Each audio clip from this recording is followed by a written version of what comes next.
Hi, I'm Miss Sowell. I'm going to be reading this book to you, and we're going to be on chapter 53, The Migration. It was the night before the migration, and Bright Bill was sleeping fitfully. Roz watched him toss and turn until he finally crawled up into her arms. She rocked him to sleep just like the old days. Early in the morning, Bright Bill waddled outside and looked at the pond. The water was perfectly still. A few lazy clouds drifted above. Geese were already gathering by the beach, and then tiny claws scampered down from the treetops. "So today's the day, huh?" said Chit-Chat, perched on a branch. "You're going to see so many new things and meet so many new animals. If there are any squirrels at your wintering grounds, please tell them that Chit-Chat says hello." "Today is the day," said Bright Bill. "The flock will be leaving soon." "Are you excited or nervous or scared?" "I'm all of those things." The squirrel whispered, "Well, don't worry about your mother. I'll look after her, so you know she'll be perfectly fine." Bright Bill smiled. "I'm afraid it's time to go," said Roz as she stepped out of the nest. "Okay, Mama," said the gosling. "See you in the spring." "Have a nice migration, Bright Bill." The squirrel scampered back into the treetops. "Come home with lots of exciting stories, but not too exciting, because I don't want anything scary to happen to you. Bye!" The geese were honking with excitement and hustling around as they made their final preparations. Several of the fathers huddled together, discussing their flight plans, while the mothers took a head count. "There you are, Bright Bill." Loud Wing honked from the middle of the crowd. "We're just about to begin." "May I have your attention, please?" said the biggest goose. "As most of you know, my name is Longneck, and I'll be leading this year's migration. I'm asking everyone to please join your families for takeoff. Once we're all airborne, each family will take its position in our V formation, and we'll start the first leg of our journey. Are there any questions?" "I have a question," came a loud, booming voice. "My son will not have any family with him. Where does he fit into the formation?" Everyone turned to Longneck. "He can fly with me," said the big goose. "I hear Bright Bill is a very clever flyer.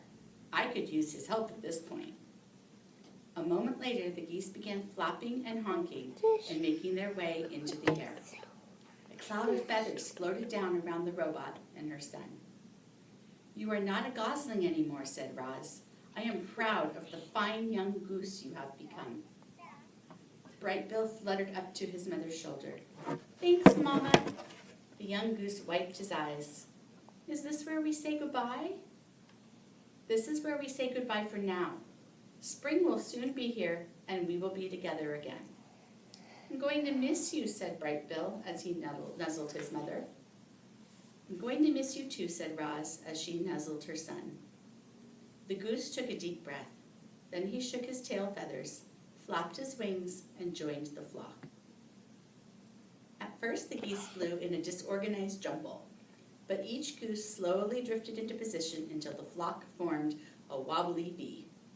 At the lead was Longneck, and behind his left wing was Bright Bill. They circled in the sky until the V pointed south, and then the geese began their long migration. Roz climbed on top of a tree and watched as the flock slowly faded into the horizon. Chapter 54, The Winter. The island was quiet. The migratory birds had all left. The hibernators were asleep, and everyone else had begun their simple winter routines. Everyone but Roz. Now that she was alone, our robot didn't know what to do with herself. She stood in her gray garden and watched a sheet of ice slowly form on the pond. Sometimes she could hear her good friends, the beavers, going about their business beneath the ice, and she wondered when she would see them again. Roz stood there until snowflakes started drifting down from the sky. The flakes swirled in the breeze and slowly piled up on the ground and on the trees and on the robot. So she crouched into the nest, slid the stone door behind her, and sat in darkness. Hours and days and weeks went by without the robot moving. She had no need to move. She felt perfectly safe in the nest. And so, in her own way, the robot hibernated. Roz's body relaxed. Her quiet whirring slowly stopped. Her eyes faded to black. She probably could have spent centuries like that, hibernating in total darkness. But the robot's hibernation was suddenly interrupted when a shaft of sunlight fell upon her face and carried energy back to her empty battery. Roz's body tensed. Her quiet whirring slowly started. Her eyes began to glow. "Hello, I am Rozum, Unit 7134, but you may call me Roz," the robot said automatically. When all her systems were up and running again, Roz noticed that she was surrounded by broken branches and piles of snow. The roof of the nest had caved in, and the lodge was now flooded with sunlight. Roz felt more energized with each passing minute, but she also felt cold. Her joints felt stiff and brittle, and her thinking was slow. So she got up, cleared a spot on the floor, and made a fire. The snow inside the nest began to melt, and the robot's sensors began to thaw. And when she was ready, she climbed out through the hole in the roof and into a bright foreign landscape. The world Roz had known was now covered in a thick layer of snow. Tree limbs bent to the ground under heavy sleeves. The dark pond was now pure white. The only sounds were Roz's own crunching footsteps. Faint wisps of steam curled up from the robot's body as she trudged through the forest. Roz plunged a hand into a lump of snow and pulled up a long stick. She snapped it in half and flung both pieces back into the nest. She took a few more steps and picked up a fallen tree. She hacked it into smaller pieces and flung them back as well. Then she reached down to another snowy shape. But what she pulled up was not a piece of wood. It was Dart, the weasel. He was frozen solid. Roz stared at his stiff body for a moment, then decided it was best to leave the poor thing where he was. As the robot continued gathering wood, she found more victims of the cold. A frozen mouse, a frozen bird, a frozen deer. Had all the island animals frozen to death? No, not all. There were a few fresh tracks in the snow. As we know, the wilderness is filled with beauty, but it's also filled with ugliness. And that winter was ugly. A devastating cold front had swept down from the north and brought dangerous temperatures and huge amounts of snow. The animals had prepared for winter, but nothing could have prepared the weaker ones for those long nights when the temperatures plummeted and the wind whipped over the island. Roz returned to the nest, where the fire had melted the interior snow to a muddy soup. She took a minute to warm her body by the flames, and then she began the repairs. She patched up the hole in the dome with the lattice work of branches before adding a layer of mud and leaves, and soon the repairs were complete. But another snowfall might cave in the nest all over again, so Roz decided to keep a fire going day and night to prevent snow from building up on the roof. The robot brought in load after load of firewood, and each time she went outside, she was reminded of the frozen weasel and mouse and bird and deer. How many other frozen animals were hidden beneath the snow? Before going in for the night, she called out to whoever was listening. "Animals of the island, you do not have to freeze. Join me in my lodge, where it is safe and warm." Chapter 55, The Lodgers. Firelight spilled out from the nest and into the cold, blustery night. Roz sat inside and listened to the wind and the soft pops and crackles of burning wood.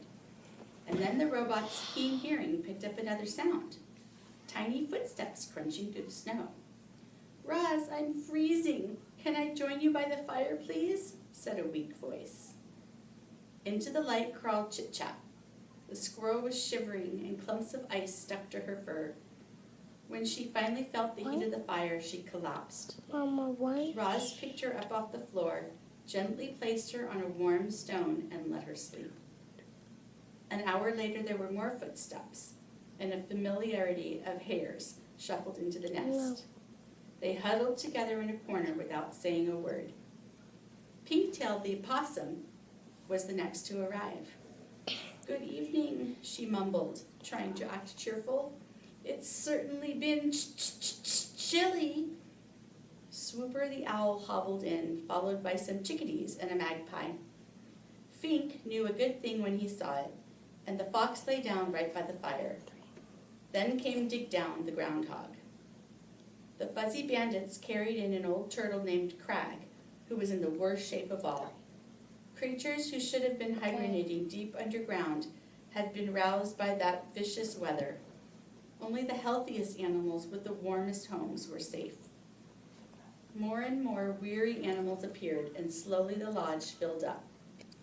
This was the first time many of the lodgers had seen fire, and they gazed at it with a mixture of fear and hope. They could feel the fire's destructive power, but they could also feel its healing power as it warmed their bones. The lodgers seemed to push forward, eager to feel more warmth, and then pull back, afraid of feeling too much. It was important that the lodgers understood fire, so Roz showed them how to build one. She showed the smaller animals how to arrange the kindling, and she showed the bigger animals how to arrange the logs.